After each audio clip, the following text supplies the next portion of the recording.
Jestem, drodzy Państwo, w Jurze Krakowsko-Częstochowskiej, w tej jej części, która należy do województwa śląskiego.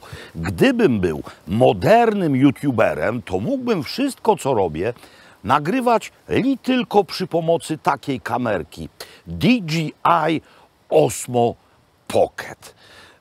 Ale że jestem youtuberem starej daty, zatem jeździmy tutaj zarówno z Andrzejkiem, jak i z Mariem i oni nagrywają obraz oraz dźwięk, a przede wszystkim pomagają mi zjeść i wypić to wszystko, co nam tutaj dają. Partnerem dzisiejszego odcinka jest sklep X.com, który ma w swoim asortymencie takie oto kamerki oraz Śląska Organizacja Turystyczna.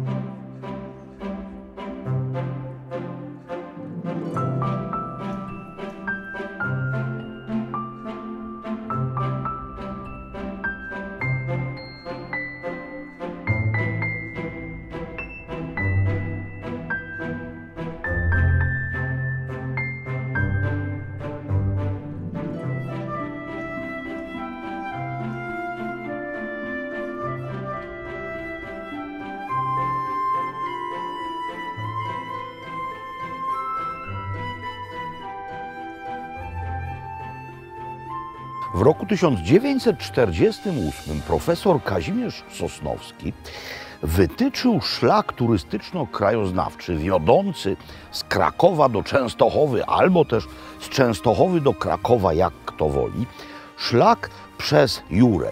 Jednak zwiedzający mieli nie tylko podziwiać przyrodnicze wspaniałości tego regionu, ale również, a może i przede wszystkim, tutejsze średniowieczne warownie, których w tym miejscu jest do naszych czasów, przetrwało w każdym razie kilkanaście.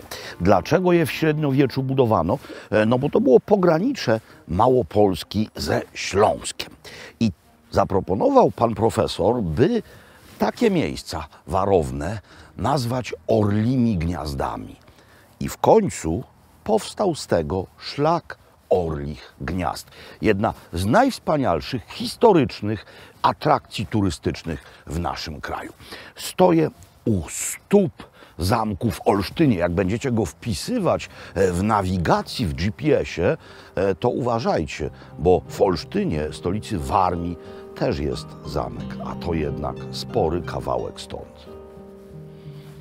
Proponuję teraz przez chwilę skupić się na samym olsztyńskim zamku.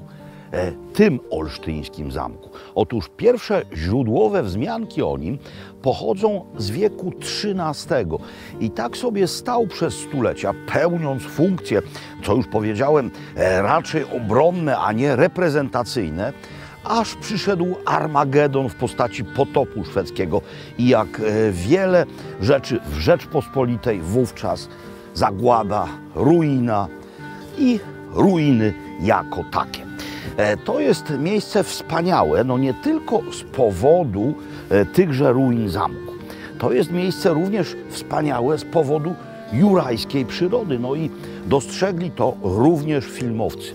Mnóstwo planów, hrabina Kozel, ale chyba najważniejsza rzecz, która tutaj się działa, przynajmniej z artystycznego punktu widzenia, to rękopis znaleziony w Saragossie.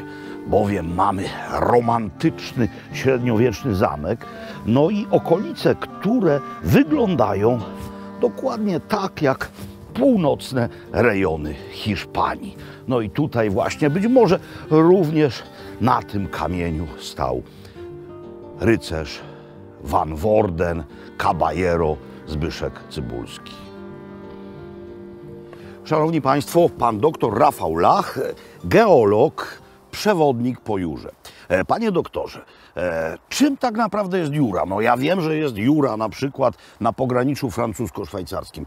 Czy Jura krakowsko-częstochowska z geologicznego punktu widzenia jest tym samym? Można przyjąć, że tym samym. Prawda jest taka, że skały występujące w Europie, czy też na całym świecie danego wieku występują w różnych miejscach i w ten sposób tak naprawdę należy do tego podchodzić. My tak naprawdę znajdujemy się na dnie morza. Może tego nie widać, ale prawda jest taka, że to jest dno morskie. Tyle tylko, że 165 milionów lat temu istnieją tutaj morze, a te wapienie właśnie są świadectwem tych dosyć głębokich mórz z tamtego czasu. Te skały, no, bo to wapień, Tak. są atrakcyjne nie tylko gdy się je ogląda z zewnątrz, ale również, ponieważ jest to wapień właśnie, Tak. jest mnóstwo form, w które można się niejako zagłębić. I to jest kolejna jurajska specjalność. Dokładnie tak, to są oczywiście jaskinie. Jest tego bardzo dużo. Udostępnionych jaskiń jest co prawda niezbyt dużo w stosunku do tej ilości, która występuje w obszarze całej Jury krakowsko-częstochowskiej. Natomiast są to miejsca bardzo często odwiedzane przez turystów, miejsca jak Jaskinia Głęboka, turystyczne miejsce z trasą oświetloną, przygotowaną pod turystykę, ale są też takie miejsca, nazwijmy to dzikie, gdzie każdy teoretycznie może się udać, nie powinien, ale to jest tak samo jak ze spinaczką. Jeżeli ktoś ma pojęcie na ten temat, proszę No bardzo. tak, a nie przy każdym otworze w skale może stać strażnik. Dokładnie. Więc teraz już wiecie, po co nam są te właśnie kaski. Idziemy w głąb ziemi zaraz. O czym przede wszystkim powinniśmy pamiętać, zwiedzając jaskinię? Przede wszystkim o bezpieczeństwie. Mamy kaski, No jasne. mamy jakieś oświetlenie, damy radę. To jest akurat udostępniona jaskinia, więc żadne liny nam nie są potrzebne, ale przede wszystkim pamiętać o tym, że to jest miejsce stworzone przez naturę, uszanować to, co natura stworzyła, nie niszczyć, nie śmiecić, nie zabierać tak naprawdę nic, co występuje. To znaczy, że ludzie łamią stalaktyty, stalagmity? Niestety jest z tym problem cały czas. Ja wiem, że to się świeci, ja wiem, że to jest ładne, ale zostawmy to dla następnych pokoleń. Nic dodać, nic ująć. To ja drugi. Zapraszam. Tym razem ja drugi.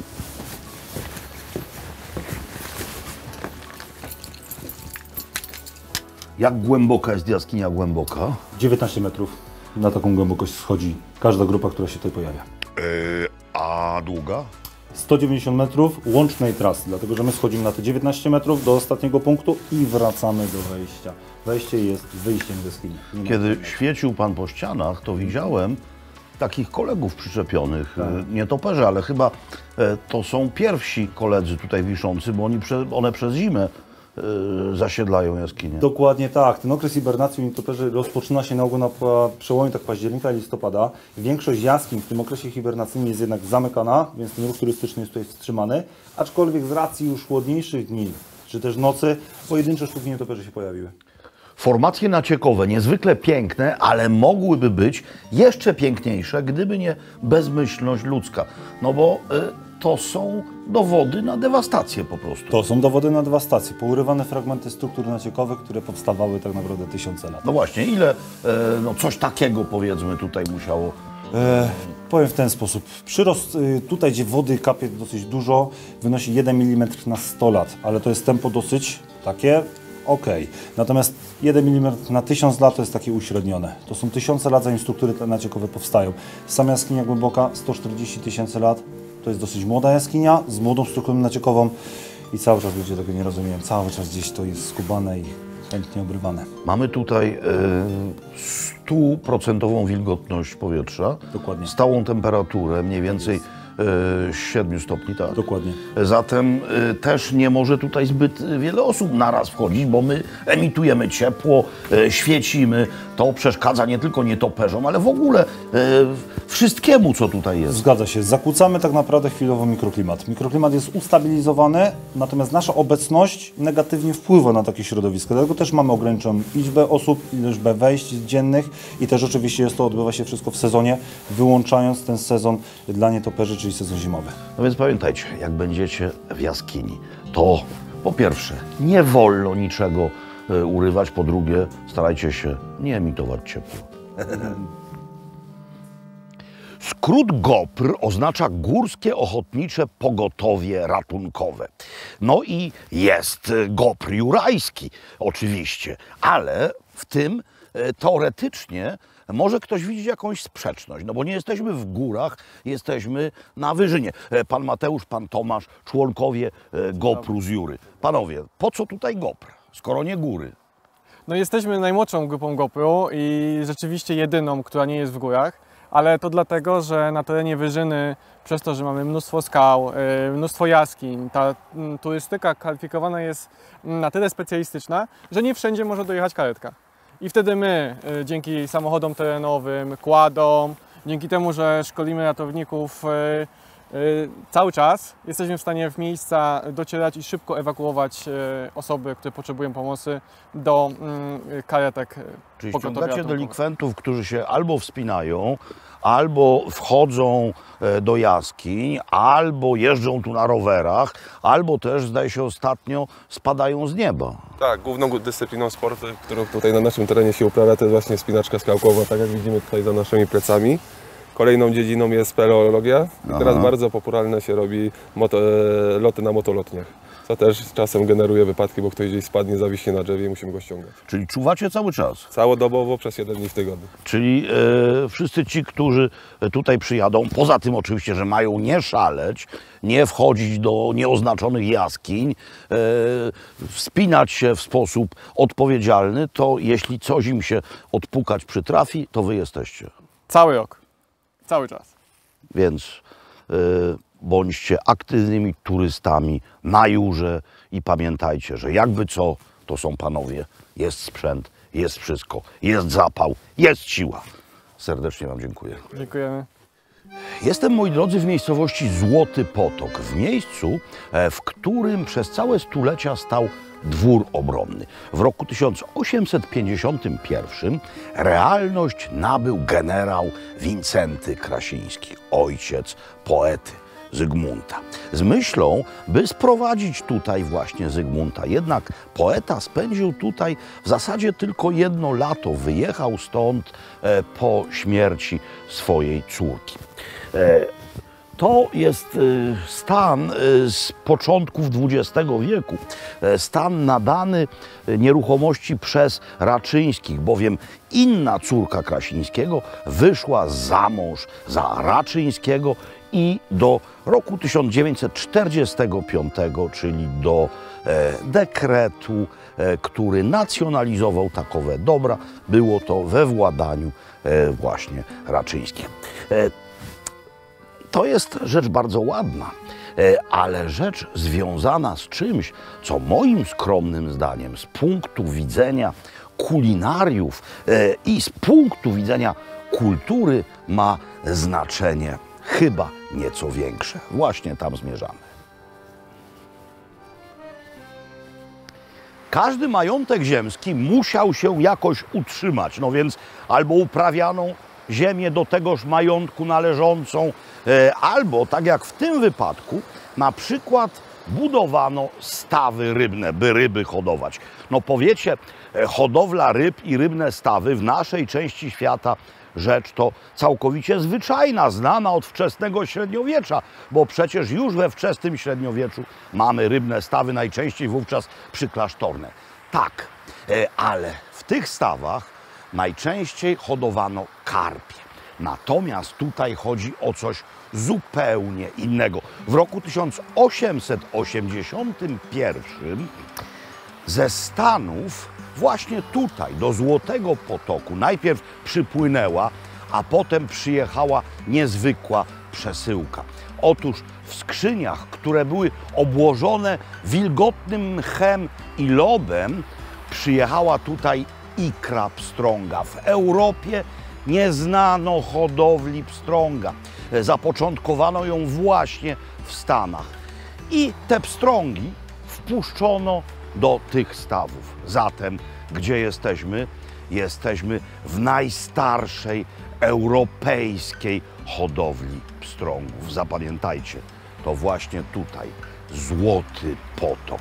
Początek pstrąga hodowlanego. Oczywiście pstrągi w Europie były, ale były dzikie, rzeczne, potokowe, górskie, ale nie hodowlane.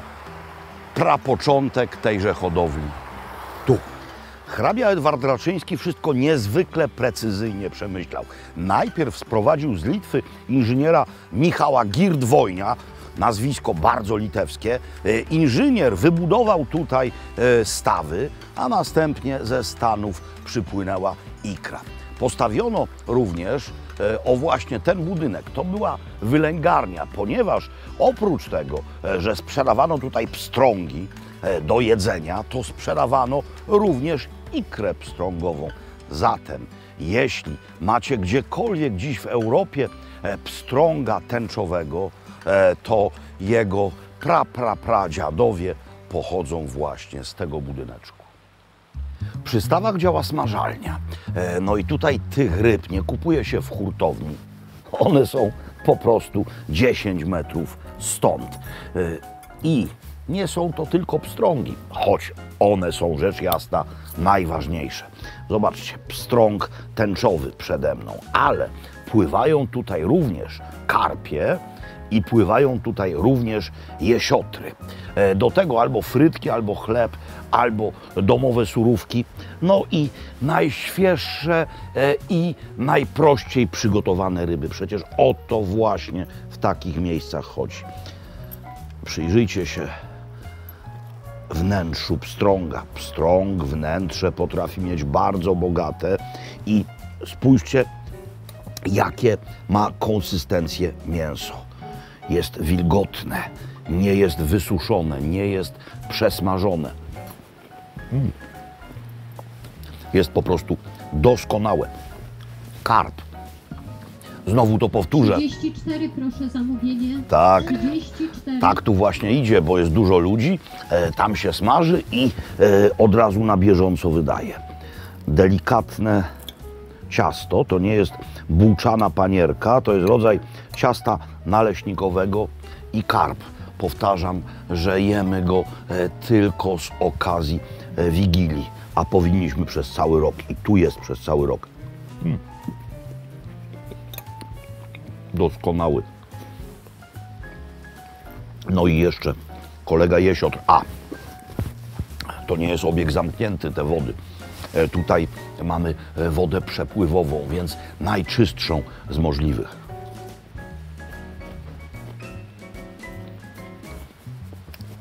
Doskonałe. Przez całe stulecia niezwykle ważną społecznością jurajskich miasteczek byli Żydzi. W Żarkach, w których teraz jestem, w XIX wieku stanowili oni już przeszło 60% mieszkańców. To jest żarecki Kirkut, czyli żydowski cmentarz. Najnowszy, dwa starsze, nie zachowały się do naszych czasów. On ma 1,5 hektara. Kiedy jedzie się przez te miasteczka, widać wyraźnie, że bardzo często mają one układ sztetli. W pobliskim Lelowie mieszkał niezwykle ważny, do dzisiaj czczony cadyk. Zatem nie zapominajmy o niegdysiejszych córach i synach tej ziemi. Skoro już jesteśmy w Żarkach, to musimy się przyjrzeć tutejszym kamiennym, zabytkowym stodołom. Kiedyś były drewniane, ale spłonęły. No ale dlaczego stodoły w jednym miejscu zbudowane, w dodatku w pewnej odległości od miasta? No mówiłem o dawnym układzie tutejszych miasteczek, mówiłem o sztetlach, więc bardzo dużo budynków niewielkich, skupionych, ściśniętych. No i tam stodoła, w niej na przykład siano, pożar i jara się całe miasto, więc postawiono je niejako na zewnątrz. I tak spłonęły, odbudowano je jeszcze przed wojną właśnie w ten sposób. Niezwykle charakterystyczne dla Jury budownictwo, no bo jurajski kamień, wapień. Tutaj 2 razy w tygodniu odbywają się słynne jarmarki. No ale nie są to jarmarki stricte spożywcze. Tam pan czy też pani przez megafon zachwalają odzież, narzędzia rolnicze, no wiecie, eri-beri, pompki, rowery oraz maź na szczuri. Jest tam dużo rzeczy, jedna mnie interesuje i mam nadzieję ją tam kupić, ale muszę to zrobić błyskawicznie, więc ja idę, a my widzimy się za chwilę. Kolejne cudo na szlaku Orlich Gniazd, zamek, no właśnie, gdzie? Powszechnie mówi się, i błędnie zresztą, zamek w Ogrodzieńcu. Nie jesteśmy w miejscowości Ogrodzieniec, jesteśmy w Podzamczu, to jest gmina Ogrodzieniec, no ale tak się utarło i trudno z tym polemizować. Zamek Ogrodzieniec, taka nazwa jest właściwa, natomiast zamek w Ogrodzieńcu jest źle. Co by nie powiedzieć, jest to prawdziwe cudo. Nie mówiłem tego wcześniej i należy to wyjaśnić, no bo tak naprawdę jesteśmy niemal w sercu Rzeczpospolitej. Mówiłem, że te warownie były obronne. No więc po co warownie obronne w miejscu, gdzie nie ma granicy? Teraz jej nie ma, ale kiedyś była. Pamiętajcie też, czym jest województwo śląskie. Województwo śląskie to nie jest tylko Śląsk. My tutaj jesteśmy w zachodniej Małopolsce. A Śląsk w czasach na przykład Kazimierza Wielkiego nie był częścią korony. Zatem było to pogranicze. Śląsk należał wówczas do królów czeskich, do korony świętego Wacława. Zatem budowano tutaj na pograniczu zamki. I na szczęście część z nich przetrwała. Et voilà. To nie jest pierwsza fortyfikacja w najbliższej okolicy. Wcześniej warowny gród stał na tej górze. Góra Birów. Został spalony w czasach wojen z Czechami za Łokietka. No i jego syn Kazimierz Wielki postanowił wznieść właśnie to. Zobaczcie na jakże charakterystyczny element nie tylko tutejszego krajobrazu, ale również myśli architektonicznej ówczesnej. Brama obronna, ale ona jest wkomponowana pomiędzy skały. W ogóle cała warownia ma nieregularny kształt przez to, że człowiek dostosowywał się do tego, co zastał. No, dzięki temu mniej budulca, dzięki temu naturalne, obronne elementy. Przez całe średniowiecze warownia pozostała niezdobyta. W czasach renesansu ową realność nabył wielki krakowski bogacz Seweryn Boner, kamienica bonerowska w Rynku na przykład. No i przerobił ją nie tyle w stylu obronnym, co rezydencjalnym, renesansowym właśnie. Chwilę potem był potop szwedzki. Szwedzi zajęli zamek, nieco go zniszczyli, nieco tylko, złupili rzecz jasna, ale był. Ostatni właściciele wynieśli się stąd na początku XIX wieku. Rzecz groziła zawaleniem, no i zamek stał. Co się wówczas stało? No to, co się w takich sytuacjach bardzo często wydarza. Mamy po prostu pusty skład materiałów budowlanych, no bo ludzie z okolic brali sobie kawałek po kawałku, brali kamień, by postawić swoje domostwa. Jeśli dzisiaj przyjrzymy się starym budynkom wokół, to w niejednym zarówno w domach, jak i w stodołach znajdziemy kamienie z tego zamku. Zamku Ogrodzieniec, nie zamku w Ogrodzieńcu. Nie jestem wielkim amatorem przeciskania się przez skalne szczeliny, no chyba że szczeliny są wystarczająco obszerne i wiodą do jakiegoś interesującego miejsca. I tak właśnie jest w tym wypadku. Najwyższe wzniesienie Jury ma, w zależności od źródeł, 515,5 albo też 516 metrów. Natomiast jestem teraz na poziomie 511 metrów. I właśnie poziom 511. To nazwa kapitalnego jurajskiego hotelu, o którym mówiono mi już wiele razy. No i teraz tu jestem. Zatem jest szansa, by zobaczyć, co w skale piszczy. Imponujący jest zamysł jak najmniejszej architektonicznej ingerencji w przyrodę. Spójrzcie na kształt tego budynku. To jest namiot, jakby namiot nomadów. Stawiamy swoje namioty, swoje budowle jak nomadowie. One potem znikają, przenosimy się gdzie indziej. Jesteśmy tylko pyłkiem w tym wszystkim, co stworzyła przyroda. My znikamy, przyroda trwa. Tutejszą kuchnią dowodzą szefowie Paweł Jaworski i Krzysztof Haras. Kuchnią, no bo w hotelu oczywiście się śpi, po to są zrobione hotele, ale w hotelu, jeśli jest dobry, to się również je. No, niemal każdy hotel ma restaurację. Bardzo często nie chcemy z nich korzystać, ale zdarza się, że przyjeżdżamy w jakieś miejsce, no właśnie po to, przede wszystkim, żeby w nim zjeść. I tak jest w tym wypadku. No, zaraz będę Wam pokazywał próbkę miejscowego jedzenia. No i to będzie niemal wykład. Będę jak profesor, mam nadzieję, że nie nudny, który będzie Was teraz przeprowadzał przez różnego rodzaju pokłady wspaniałości. Jaka to jest kuchnia? No przede wszystkim jest autorska, przede wszystkim jest nowoczesna, ale jest co najważniejsze i o co walczyliśmy tyle lat, oparta o miejscowe jurajskie składniki. No więc zobaczcie, tutaj zdejmę nieco tymianku, tu jest też pietruszka, byście poczuli się niemal jak we Francji. To są bowiem ślimaki, ale ślimaki z miejscowej hodowli.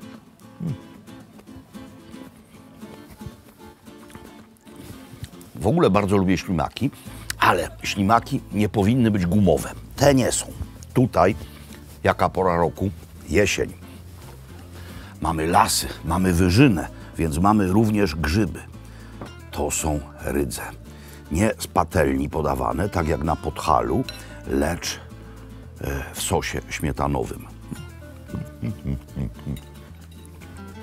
Nieprzeciągnięte, jędrne, po prostu cudowne. No, nie mogę wszystkiego próbować i komentować, bo byście tu musieli siedzieć ładnych kilkanaście minut razem ze mną. Więc już wiecie, że tu są ryby słodkowodne, więc z nich mamy zupę rybną, no i mamy również jesiotra podanego tak właśnie, czyli na risotto z sosem pomarańczowym. On jest delikatnie przesmażony. Skoro są lasy, to jest i dziczyzna. No więc tutaj comber z sarny, buraczki, tutaj kaczka. Kaczka, która była marynowana, pierś z kaczki, potem suszona. To jest rzecz, którą już raz tutaj jadłem i ona mnie zawsze nieodmiennie zachwyca. A jeśli mamy nawiązać do miejscowej tradycji ogniskowej, to proszę, są ziemniaki z ogniska, no ale nie samotne. To jest oczywiście wołowy stek. W sosie mamy coś, co tutaj nie rośnie, ale co jest często na całym świecie do steków używane, czyli marynowany zielony pieprz. No i zamiast deseru sery. Sery od miejscowych gospodarzy z sosami na bazie lokalnych miodów. Chciałem wziąć jedno wino uniwersalne, które by pasowało do wszystkiego i na początku zamówiłem, jak to ja, butelkę Grinera z Austrii. Ale potem zauważyłem kartę, specjalną wkładkę do karty winnej, wina jurajskie. Oczywiście mamy tu silnie reprezentowaną jurę francuską, jury szwajcarskiej nie ma. Szwajcarzy to wszystko, co wyprodukują, sami wypijają, ale jest też jura polska. No i również wino zrobione przez 511 w miejscu, do którego jeszcze się dzisiaj udamy. Mieliśmy jurajskie wino w kieliszkach i butelkach, a teraz mamy jurajskie wino w plenerze. No po prostu winnice. Jestem mniej więcej 200-300 metrów poniżej 511.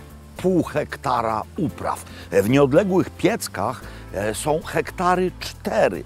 Tutaj hybrydy przeważnie, czyli Solaris oraz Johanniter. Tam również Vitis vinifera, czyli Pinot Noir oraz Chardonnay.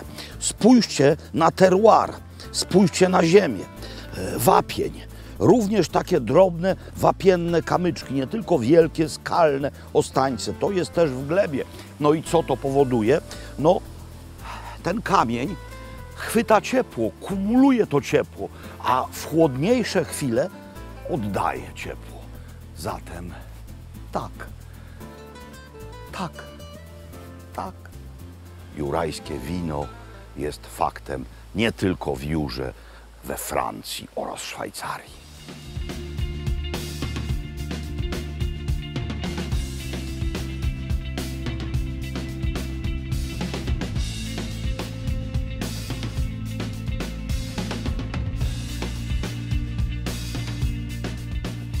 Wspinaczka skałkowa, czyli bez wątpienia królowa sportów na Jurze albo też w Jurze, jak kto woli.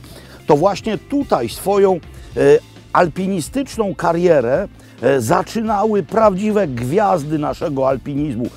Na przykład Wanda Rutkiewicz czy też Jerzy Kukuczka. Ja też kiedyś takową karierę planowałem, ale zmieniłem zdanie. Na dół! Jest na dół. Czasy, kiedy łoiłem direty bez asekuracji, już minęły. Proszę blok. Jest blok. Oderwawszy się od skały i pozbywszy się uprzęży, muszę wam teraz pewną rzecz wyjaśnić. Rzecz kulinarną. Pieczonki, duszonki albo też prażonki. To określenie tej samej potrawy, królowej jurajskich potraw. Otóż kiedyś, dość dawno temu, w Porębie, niedaleko Zawiercia, otwarto odlewnię żeliwa. Jednym z produktów tejże odlewni żeliwa były takie żeliwne kociołki. No i miejscowi wykorzystali te kociołki bardzo sprytnie, by skomponować danie, które tutaj jest no naprawdę wszechobecne, w wielu wersjach dostępne. Najprostsze składniki. Ja pokażę pieczonkę albo też prażonkę bądź duszonkę w wersji mięsnej, ale są również wersje wegetariańskie, a nawet wegańskie. No więc ja biorę smalec, ale to może być masło, wówczas będzie wegetariańsko, a może być olej, wówczas będzie wegańsko. I teraz trzeba wysmarować kociołek tłuszczem. Tego tłuszczu nie może być zbyt dużo. Ten kociołek będzie niemal hermetycznie zamykany, więc będzie to wszystko korzystało wyłącznie z własnych soków. No i będzie pływało w tym, co w tych rzeczach jest. Więc jeśli da się za dużo tłuszczu, to w tłuszczu będzie pływać. Zatem najpierw to, teraz boczek, albo też słonina kiedyś. I to wszystko warstwami się tutaj układa. Oczywiście ziemniaki są konieczne. Buraki nie w każdej wersji występują. Buraki barwią, więc trzeba buraki układać na ziemniakach. Marchewka jest albo jej nie ma. Kiełbasa jest zawsze w wersjach mięsnych. Cebula jest we wszystkich wersjach, mogą być jeszcze grzyby, na przykład boczniaki. I kapusta, liście kapusty, którymi się to wszystko przykrywa. Trzeba to, rzecz jasna, potraktować obficie solą oraz pieprzem. Żadnych innych przypraw, choć niektórzy dodają jeszcze tymianek, ale to jest taka wersja bardziej nowoczesna. Tradycyjna go nie zawiera, nie ma żadnych ziół. Układamy, a potem wkładamy do ogniska.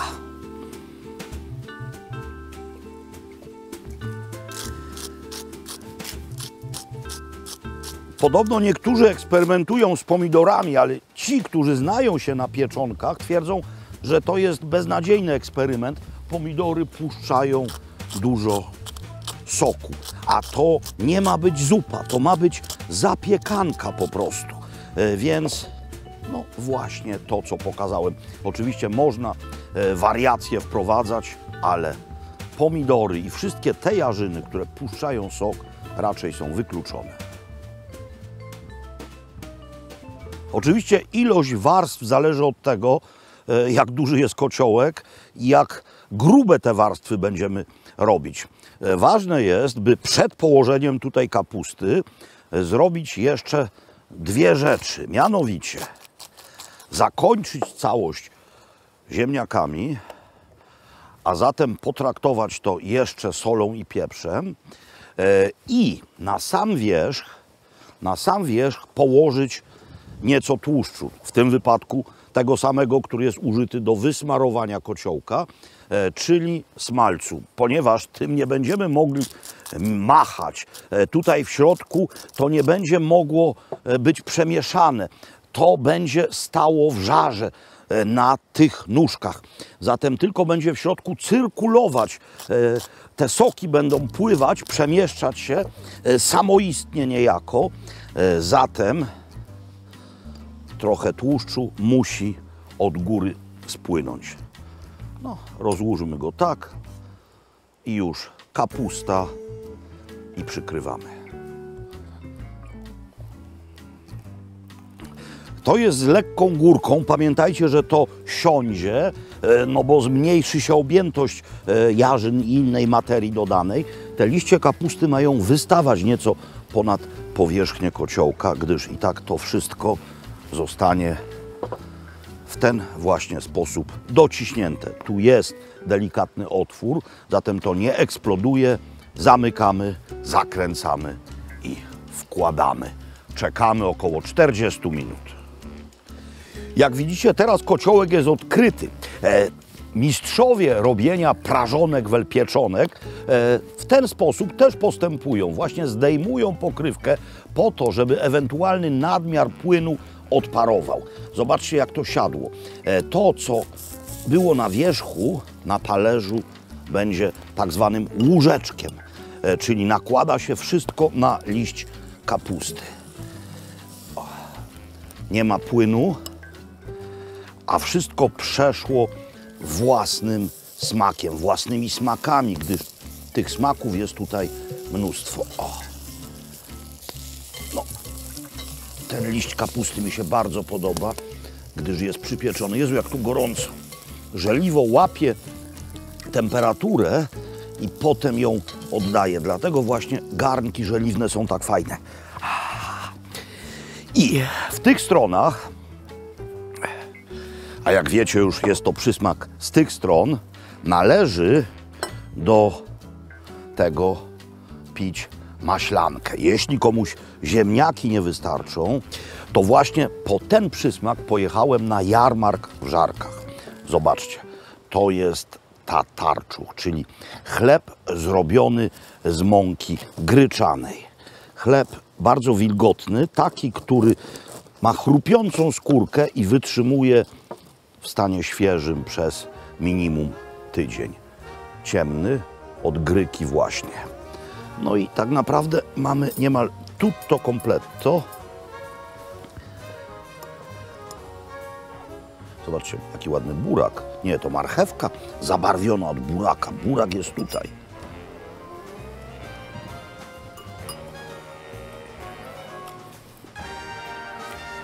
Tyle razy mówię, że najprostsze rzeczy są często najpiękniejsze. Tak jest w tym wypadku. Ekstra. Chleb. Dobry.